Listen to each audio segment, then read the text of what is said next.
Glad you could join us again on the Value Chain TV News Update. My name is Chat Moses, and on the news update, we begin with stories on gas.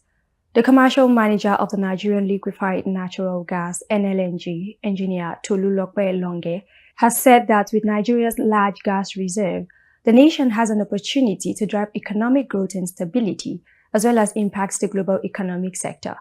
Longe disclosed this during her opening remarks at an online event hosted by the Honorable Minister of Petroleum Resources, Gas, Ekperikpe Ekpo.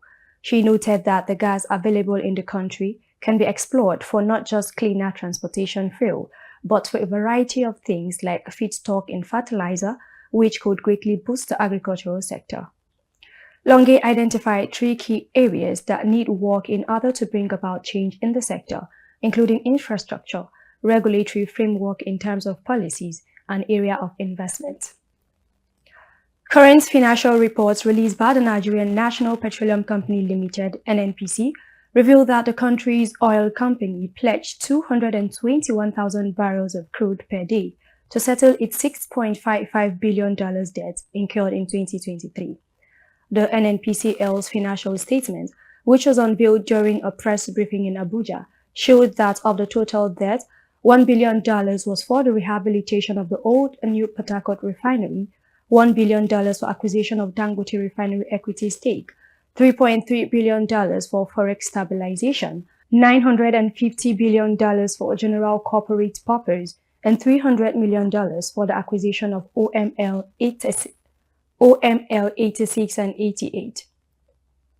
The Minister of Power, Adebayo Adelabu, has disclosed that the federal government recently paid 205 billion naira to electricity generating companies, GenCos, to reduce the 1.3 trillion naira debt owed to them.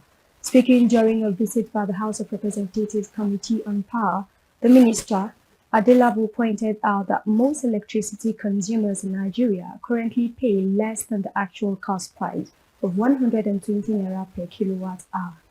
He added that about 3 weeks ago, the government was able to settle 205 billion naira of the debt, and the GenCos have responded positively to this payment. Adelabu emphasized the need for a cost-reflective tariff in the electricity market, noting that it is the only way to attract investment. Moving to the aviation sector, the federal government's decision to raise the contribution of aviation agencies to the Treasury Single Account (TSA) from 40% to 50% has sparked fresh concerns among industry operators. SA Ufoma brings us more details.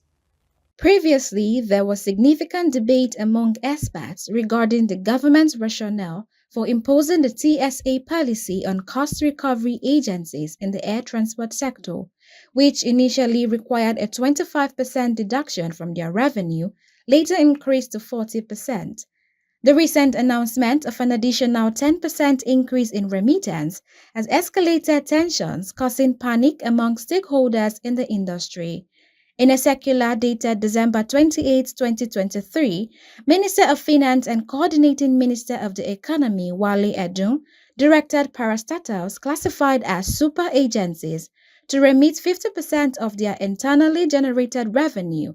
Edun explained that this move aims to enhance revenue generation, promote fiscal discipline, and ensure accountability and transparency in the management of government financial resources while preventing waste and inefficiencies. Additionally, the managing director of FAN, Olubumi Kuku, lamented that though the agency is saddled with the responsibility of managing 22 airports across the country, the unviability of a whopping 19 airports and the current structure of contributing 50% of its earning into federal coffers is a major challenge to FAN's operation. SA Ufoma, reporting for Value Chain TV. Niger has resumed oil exports after resolving a border dispute with Benin Republic that had halted crude shipments since June. The reopening of the Niger-Benin pipeline, operated by China National Petroleum Company (CNPC), is a crucial development for Niger, which relies on this pipeline to service over $400 million oil for cash loan from China. Benin's Energy Minister, Samao Adambi, announced the restart of crude loading. Confirmation from Prime Minister Ali Lamin Zin's office underscores the successful resolution of the dispute that had led to the pipeline's closure, which connects Niger's Agadam oil field to Benin's Seme Padil terminal. The 1,950-kilometer pipeline, part of a 4.6 billion investment by CNPC, is expected to significantly enhance Niger's oil production and export capacity. And on the international scene, a United Kingdom tech tycoon, Mike Lynch, and his daughter, Hannah, were among 6 people lost at sea after a super yacht sank off the Italian island of Sicily during a sudden storm. The 56-meter-long luxury yacht had been moored off Porteselo east of Palermo when violent winds and rains swept suddenly up the coast before dawn. Information from the head of civil protection in Sicily, Salvo Cosina, revealed that Lynch's wife Angela and 15 others were rescued. And on sport, the Federal Ministry of Sports Development has announced August 28th to September 1st as the new date for the zonal elimination of the 8 National Youth Games, which will be held in the 6 geopolitical zones of the country. Our sports correspondent, Kabir Lawal, has the details.